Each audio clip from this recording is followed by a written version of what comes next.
señor presidente del Gobierno de Cantabria, señor rector de la universidad, señor presidente del Consejo Social, autoridades académicas y civiles, amigos, señoras y señores.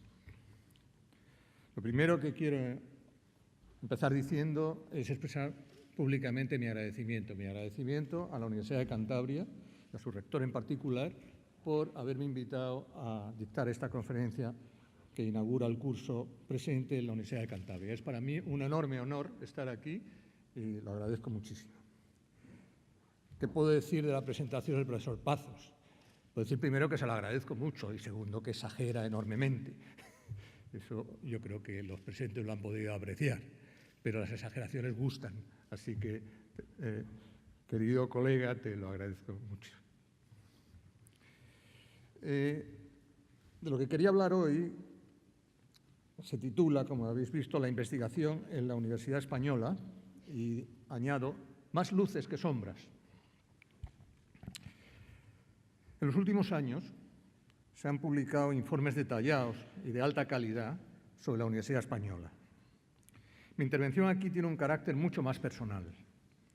Durante un extenso periodo de mi vida profesional he estado en contacto muy cercano con la problemática de la investigación en la Universidad Española.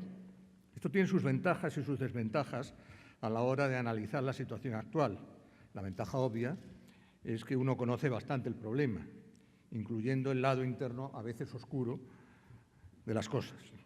La desventaja es que esa cercanía puede traducirse en sesgos, sobre todo a la hora de juzgar las realizaciones en las que uno ha estado más directamente implicado. Con todo, me voy a atrever a abordar el análisis crítico anunciado. Para ello, permítaseme echar la mirada atrás, casi 40 años ahora, al inicio de la España democrática, y con una cierta perspectiva, analizar el proceso que nos ha conducido hasta donde estamos ahora en el terreno de la investigación universitaria. Trataré de hacer especial énfasis en la investigación en la universidad, pero algunos de los argumentos se extenderán a todo el sistema de investigación del país. No solamente voy a hablar de los problemas actuales existentes, sino también he preferido hacer preceder esa discusión de los problemas con una rápida visión de los logros alcanzados. Y esto lo hago por un punto que me interesa recalcar, y es que, en mi opinión, hay que afirmar con rotundidad que la Universidad Pública Española tiene un nivel más que razonable y que no es ni mucho menos tan ineficaz como algunos, quizás interesadamente, la quieren dibujar. Baste mirar el ascenso indiscutible de la investigación de la Universidad Española en la comunidad científica internacional en los últimos años. Cabe también preguntarle a cualquiera de nuestros estudiantes Erasmus si en las universidades extranjeras donde ha cursado sus estudios ha detectado un nivel de enseñanza superior. Así pues, mi intervención va a incluir luces y sombras. Primero las luces, por aquello de empezar con buen pie. Para comenzar con un aspecto general, señalaré que en el intervalo de tiempo que consideramos se ha conseguido que la investigación ya esté reconocida en la Universidad Española como un elemento esencial de su actividad.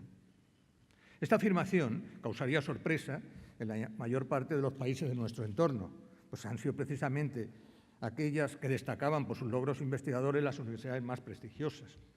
Pero no obstante, y hasta hace pocos años, en España las universidades han estado ligadas casi exclusivamente a la enseñanza. En algunos centros la investigación era meramente tolerada. Recordemos por un momento las antiguas oposiciones, donde un elemento altamente valorado por muchos tribunales era la capacidad de desarrollar el contenido de una clase en 60 minutos justos. No se preocupen que no voy a estar 60 minutos hoy, porque ya han pasado esos tiempos. No obstante, la sociedad ha tardado en comprender el papel de la investigación universitaria. A título de ejemplo, considérese la idea todavía bastante extendida entre nuestros conciudadanos de que los profesores universitarios tienen más de 3 meses de vacaciones. O la pregunta que a tantos profesores sorprende acerca de cuántas clases diarias imparten. Sin embargo, es innegable que la palabra investigación, o con frecuencia la sigla mágica I+D, por no hablar la I+D más la I pequeña, ha pasado de ser una casi desconocida a constituir un elemento de referencia para la sociedad, aunque muchos probablemente desconocen en buena medida su contenido. No es infrecuente escuchar a personas muy lejanas al mundo académico manifestar que una causa de muchos de los males de nuestro sistema es el olvido de la investigación como motor del desarrollo. Al mismo tiempo, la I+D está convirtiéndose en un epígrafe importante de los presupuestos públicos y tanto el Gobierno como la oposición tienen sumo cuidado en manifestar la importancia y prioridad que le otorgan, aunque desgraciadamente no siempre con reflejo numérico. Como dice un colega a quien aprecio mucho, dice: yo solo me fío de las prioridades políticas cuando veo las cifras en el presupuesto. Un segundo elemento positivo es el de la evaluación. Para consolidar un sistema de investigación es necesario desarrollar una cultura de la evaluación. Durante estos años se ha puesto en marcha un sistema de evaluación de la investigación, tanto para proyectos como para investigadores, y se está avanzando en la metodología de la evaluación de programas y de centros. La evaluación ex ante de las propuestas de proyectos de investigación con cargos a fondos públicos, perfectamente equiparable al de los países de nuestro entorno, está basada en la consulta de pares, se llama el peer review, y es indispensable para convencer a la sociedad del buen uso de los fondos de investigación. Un aspecto que hay que cuidar es la adecuada inserción de las ciencias sociales y humanas en el sistema de evaluación.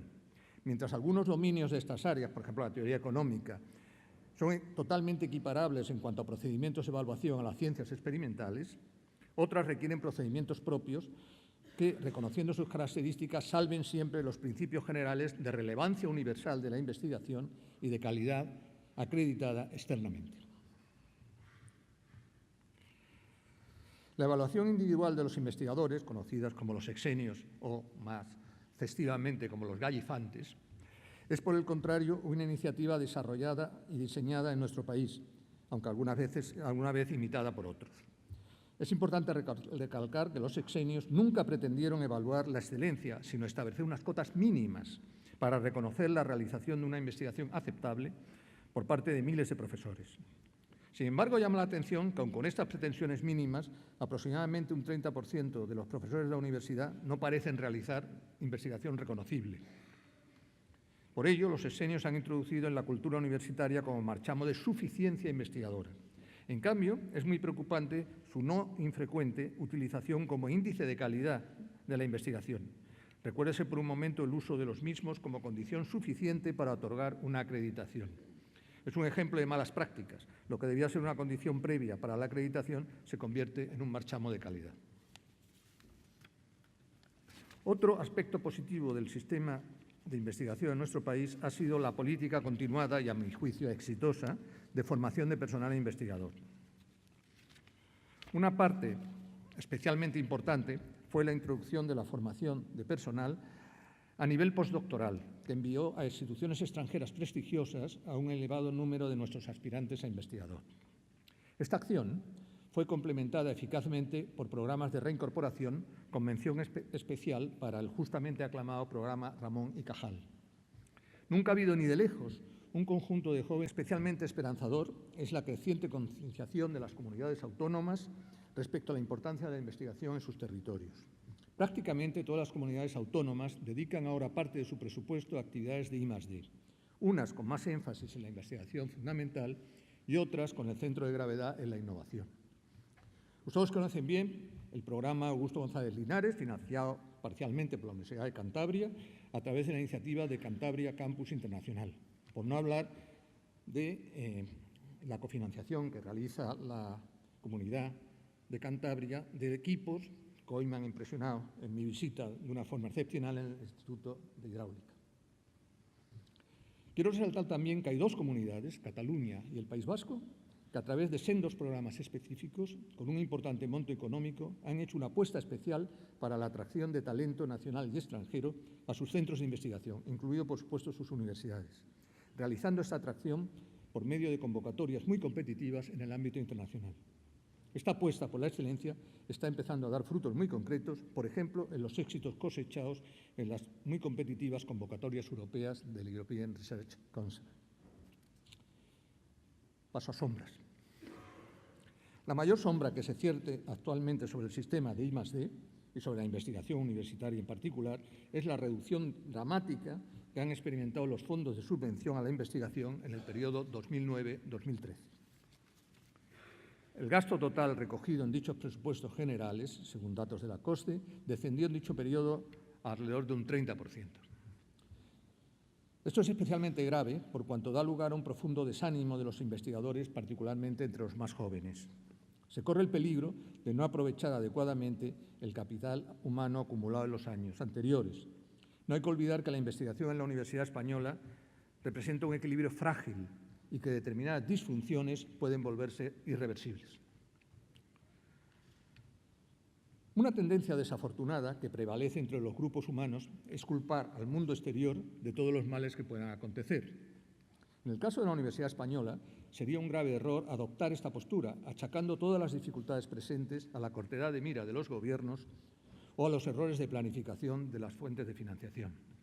Sin perjuicio de subrayar otra vez las graves consecuencias de los recortes a que aludí hace un momento, considero que en la universidad debemos hacer un ejercicio de autocrítica y preguntarnos si, aparte de reclamar el restablecimiento de las subvenciones perdidas, no debiéramos plantear cambios importantes en nuestro funcionamiento que en buena medida es responsabilidad de la propia universidad. Por citar un ejemplo paradigmático, me referiré a la mal denominada carrera docente e investigadora del profesorado. Esta consiste, en la práctica, en muchas ocasiones, en un progresivo ascenso de la persona por las distintas categorías del profesorado, sometido como mucho a una leve verificación de prestaciones, muchas veces burocráticas. La persona va acumulando puntos o créditos sin que en ningún momento su actuación profesional se valore comparativamente con la de otros colegas.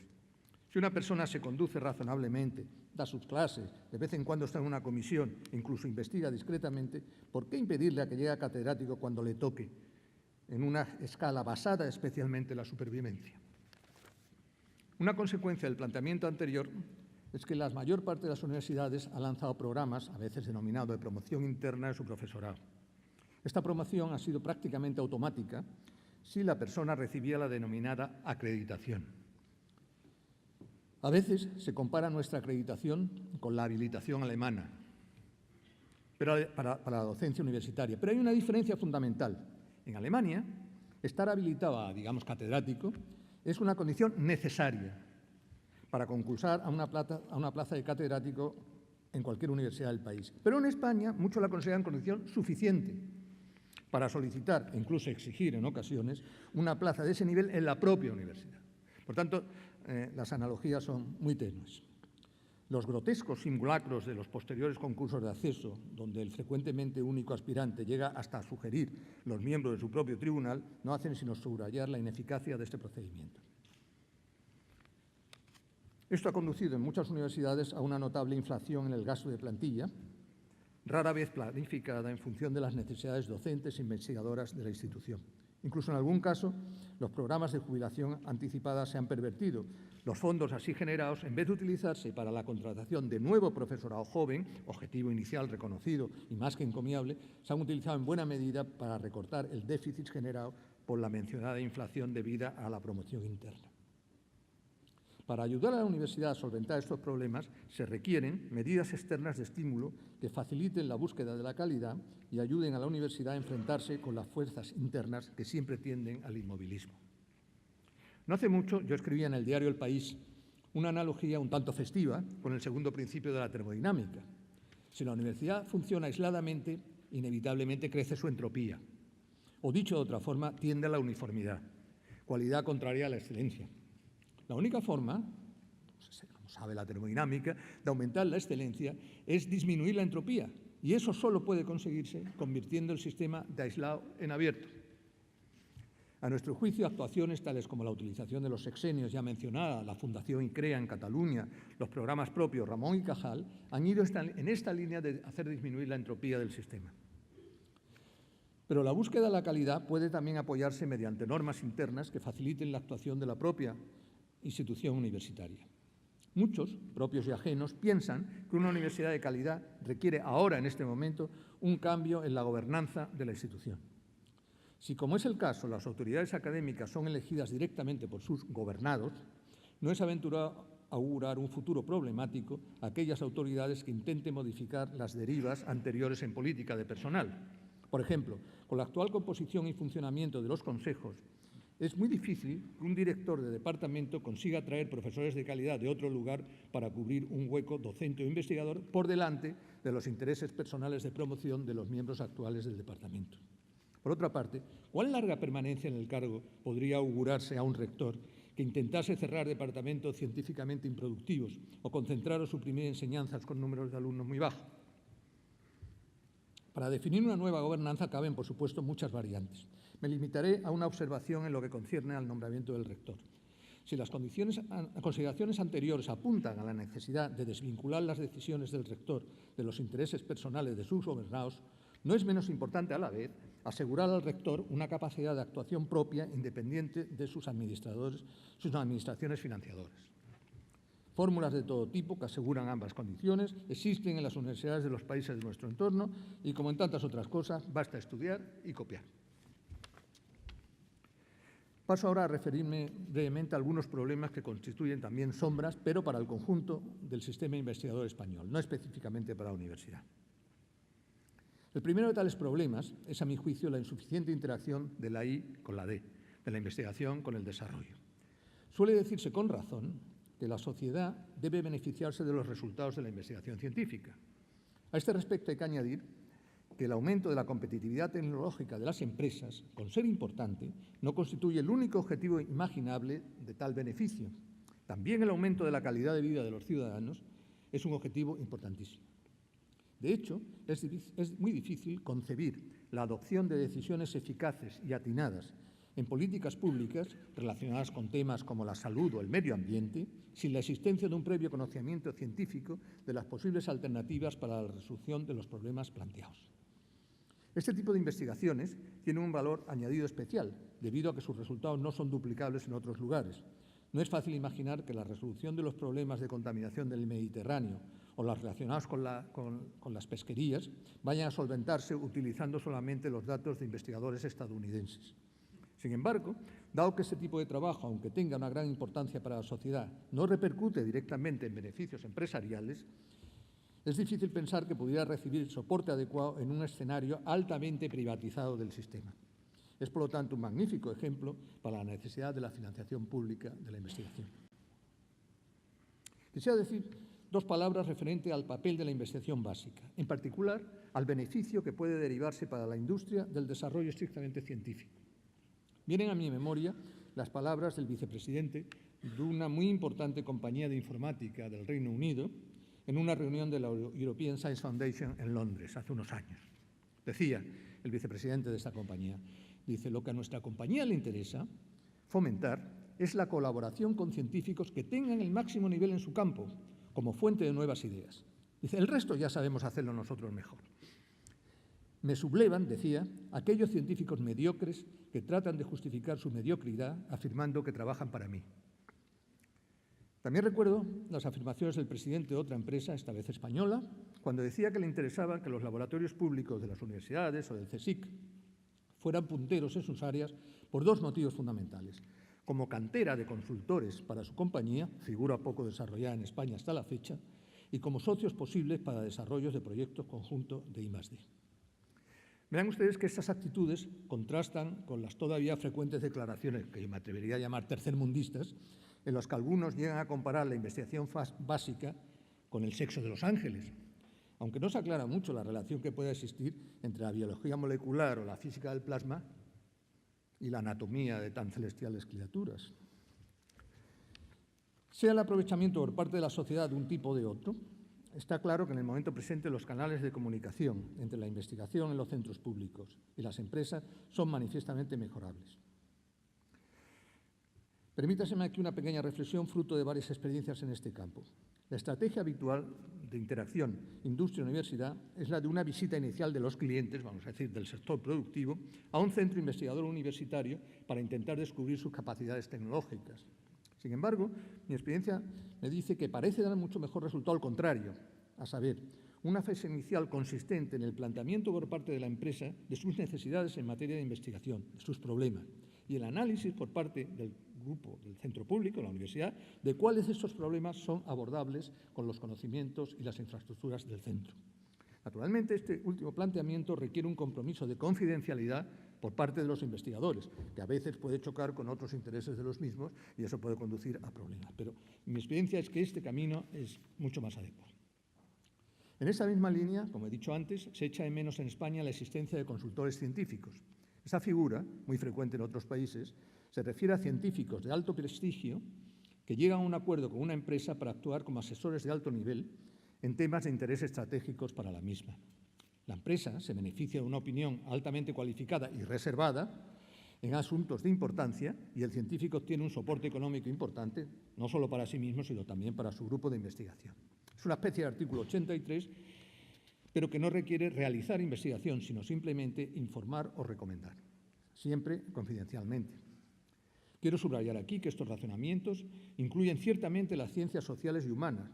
La figura del consultor científico es perfectamente considerable en relación con editoriales, fundaciones, informática lexicográfica, por no hablar de los 1000 vericuetos del derecho. Un problema que cada vez me preocupa más del sistema investigador en nuestro país es la ausencia de una cultura del riesgo científico. Así como es difícilmente rebatible que España haya alcanzado un nivel científico medio, no lejos del que cabría esperar en términos de parámetros como su población, el PIB, etc., no es menos cierto que una parte importante de esa investigación es bastante conservadora en el terreno científico. Hay grupos que permanecen enquistados en una línea que pudo ser de gran relevancia en su día, pero que en la actualidad parece agotada y da la impresión de que pueden seguir en ella mientras se generen trabajos que se publiquen. Se echa de menos más grupos de investigación que se embarquen en proyectos de gran proyección, pero de alto riesgo. Quizás los sistemas de evaluación que hemos desarrollado no han sabido hasta ahora reconocer este riesgo y valorarlo adecuadamente en las convocatorias competitivas. Porque no es verdad que pocos logros son tan hermosos en investigación como el de conseguir que el nombre de un grupo o de un departamento se asocie en toda la comunidad científica a un avance sustancial del conocimiento, incluso aunque ese avance haya sido precedido de una serie de años en blanco para el grupo en cuestión. Otro problema particular en nuestro país es el insuficiente entronque de los organismos públicos de investigación, lo que a veces llaman OPIs, con las universidades. Tomando como ejemplo el mayor de ellos, el Consejo Superior de Investigaciones Científicas, el CSIC. En el CSIC hay investigadores de muy alto nivel, más elevados en muchas áreas que el de sus colegas universitarios. El CSIC posee además especiales capacidades investigadoras derivadas de su masa crítica, muy superior a la de cualquier universidad, de su implantación en todo el territorio nacional y de su potencial de integración de distintos grupos en un objetivo común. Sin embargo, no es seguro que el CSIC explote totalmente estas ventajas.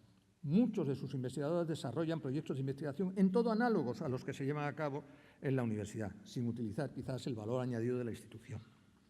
Este valor añadido podría plasmarse en emprender programas complejos con equipos multidisciplinares, en participación en grandes consorcios europeos, en colaboración con grupos empresariales en campo de vanguardia, en cooperación con la red hospitalaria en programas de salud translacionales y en otros objetivos amplios similares. Como dije antes, el criterio de los 60 minutos no me afecta. Por eso quiero ir concluyendo ahora. He tratado de pasar revista a algunas de las luces y sombras en el campo de la investigación en nuestro país, con énfasis en la investigación universitaria. Es cierto que se trata de un tema en el que todo el mundo se considera experto y, como consecuencia, se leen con frecuencia opiniones sin mucho fundamento. No obstante, contra este peligro de diletantismo también existe cura.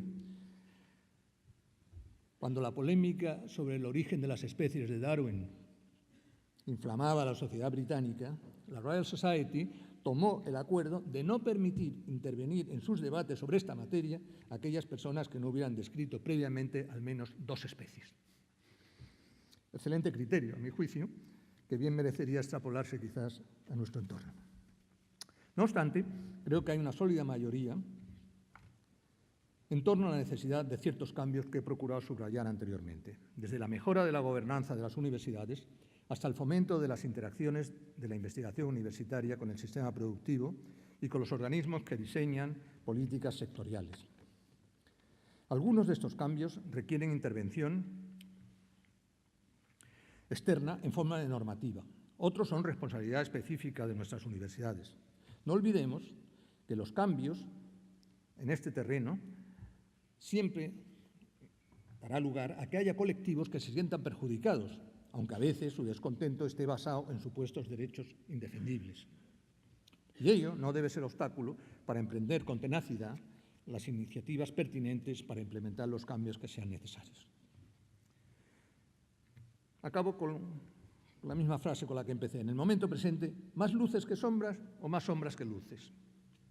Lo dejo al buen criterio de los asistentes. A la vista de mi análisis anterior, creo que es difícil dar una respuesta. El hecho de que me haya extendido más en detalle de la sombra no es un elemento de juicio. Respecto al porvenir, yo he sido siempre muy optimista respecto al futuro de las universidades. Al fin y al cabo, desde la Edad Media, han mostrado una gran capacidad de adaptación a los requerimientos de una sociedad cambiante. Estoy seguro de que también sabrán adaptarse a esta sociedad de la información en la que estamos inmersos y no me cabe duda de que la investigación universitaria desempeñará un papel básico en esta adaptación.